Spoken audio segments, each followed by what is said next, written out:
மீன்பிடி தடை காலம் நிறைவடைய 2 வாரங்கள் உள்ள நிலையில் ராமேஸ்வரத்தில் விசைப்படகுகள் மற்றும் வலைகள் சீரமைப்பு பணியில் தொழிலாளர்கள் தீவிரமாக ஈடுபட்டு வருகின்றனர்.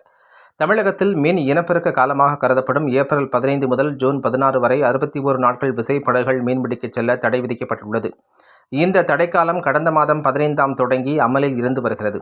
இதனால் ராமநாதபுரம் மாவட்டத்தில் ராமேஸ்வரம், பாம்பன், மண்டபம், தொண்டி, சோழியக்குடி, கிழக்கரை, ஏர்வாடி என மாவட்டம் முழுவதிலும் 1650க்கும் மேற்பட்ட விசைப்படகுகள் அந்தந்த துறைமுகங்களில் நிறுத்தப்பட்டுள்ளது. இந்த தடைக்காலத்தின் போது விசைப்படகுகள் சீரமைப்பு பணி, புதிய வலைகள் தயாரிப்பது, புதிய வர்ணம் பூசுவது உள்ளிட்ட பணிகளை மீனவர்கள் மேற்கொள்வது வழக்கம். மீன்பிடி தடைக்காலம் தொடங்கி 45 நாட்கள் கடந்துவிட்டது.